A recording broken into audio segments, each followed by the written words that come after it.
Hello, everyone. Mr. Wayne here once again, here to talk to you about your second week of school, second week of our science, and what we're doing this week, and essentially what to expect. So, if you go ahead and if you go over to your OneNote for this week has been posted where you can see what you guys are doing, what activities you're doing, and the overall checklist for it. So, if you are going to be at home, if you're working from home, the first thing you're going to be doing is viewing this overview video, which is going to be located in your teacher's Schoology page. And then you'll need to complete the graph analysis and answer the questions that are going to be provided below. The graph analysis for this week is looking at the environmental impact of industrial reactions. So kind of continuing with that chemistry theme, that chemistry unit, you're going to be looking at the different compounds, the different impacts of these, and what does it do, what does it contribute, and what is the ultimate effect of this. So scroll on down, you have 4 short questions answered, dealing mostly along the lines of environmental impact. What is 1 megametric ton equivalent to or equal to?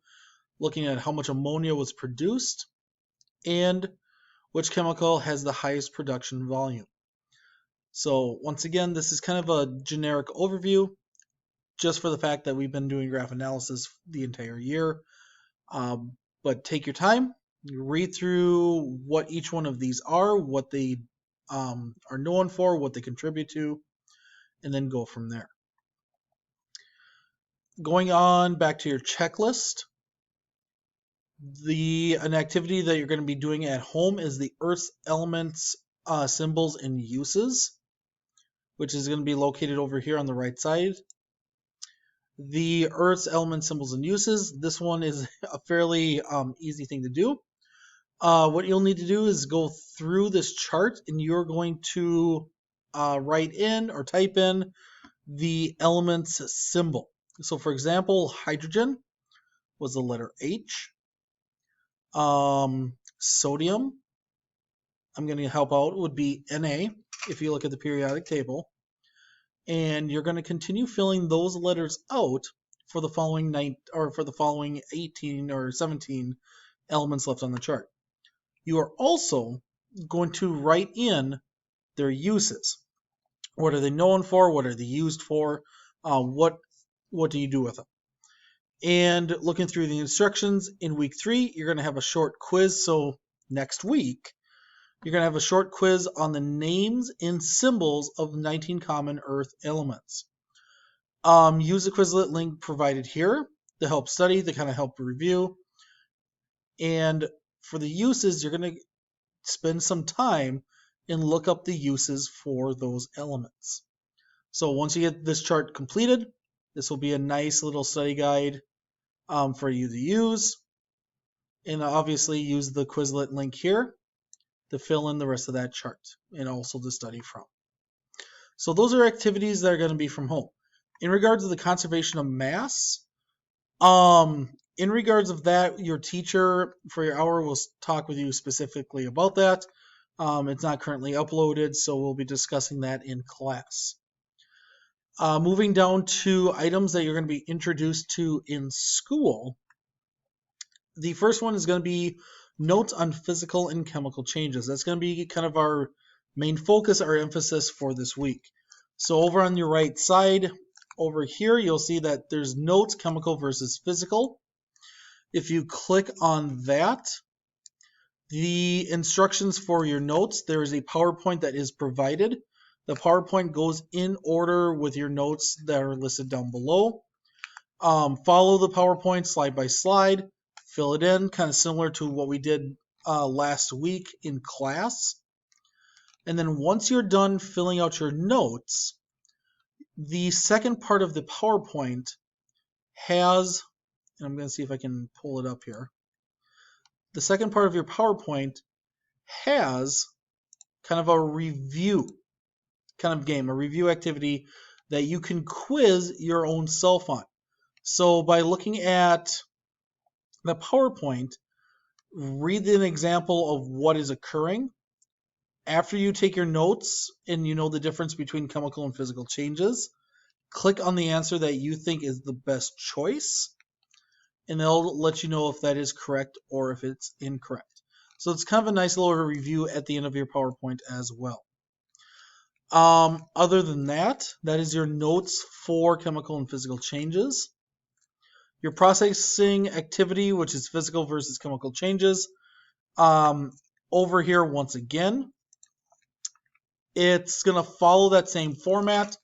You'll write down what was the definition of a physical change, what was the definition of a chemical change, and then as you work through this, you are going to write the letter P if it's a physical change, and you're going to write the letter C if it's a chemical change. And that's going to be the portion on this sheet. So as you work through this, there's multiple different examples of chemical and physical changes.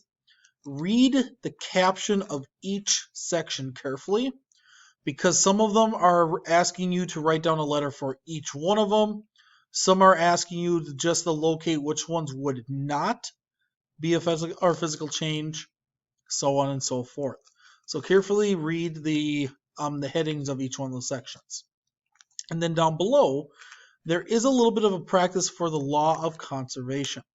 Your teachers will go over this in class together with you guys to kind of explain what this is and how you conclude or solve these problems that are at the bottom.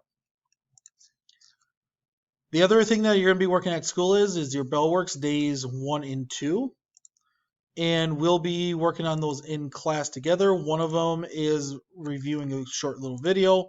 The second one is filling in a couple quick notes and kind of just determining how you guys process that physical and chemical change. Finally, the last thing that we are going to be doing this week is an investigation of chemical reactions, which once again, we're going to be going down to the lab, and you guys are going to be conducting a few different experiments where you're going to be working with chemicals, working with solids, in mixing them together and watching what happens. And some type of reaction is going to occur. So it's going to be up to you to determine, is that a physical change that was happening, or was it a chemical change? And having your notes, studying your notes, will set you up perfectly for that lab. And more likely we'll be doing that on Tuesday. There's a slight chance we could be in the lab on Monday for the Austin folks. So for Packers, there's a slight chance we could be in the lab on Thursday, but more likely we'll be there on Friday. Other than that, and this is the last thing I want to talk about before I wrap up this video, is talking about late work or missing work for your science classes. And this is for Mrs. Keith, Mr. Fritz, or myself. To kind of give you an idea of where this orange highlighted portion is coming from, is when you guys do work on OneNote, it does save it automatically and it's there permanently, which is great. But what ends up happening is we'll go through, we'll grade what work you've done in your OneNote, and then we will move on to your next assignment. OneNote does not notify us when you turn something in. Schoology does. So we are aware when something is submitted via Schoology, it notifies us. But OneNote does not notify us. That means if you are missing something in OneNote and you work it, you complete it, you submit it, but you submit it after the due date, we do not know that you've submitted that work. So when you finish any late work items, please email your teacher with the specific name of the late work item that you have checked or that you have completed. This way, we have an email, we have a physical item that notifies us that you have submitted something, and then we can go back into our OneNote, into our notebooks, find that assignment, and get it graded. So once again, I can't stress this enough. If you submit something that was missing or that is late, please email your science teachers. let us know that you've submitted it so we can give you those points, so we can give you the accurate grade, the grade that you guys are working hard to get. So that's kind of the final wrap-up thought here today. Once again, if you have any questions, email any of us and we'll be glad to help you. Otherwise, we will see you in class and have a great day. And we'll see you then.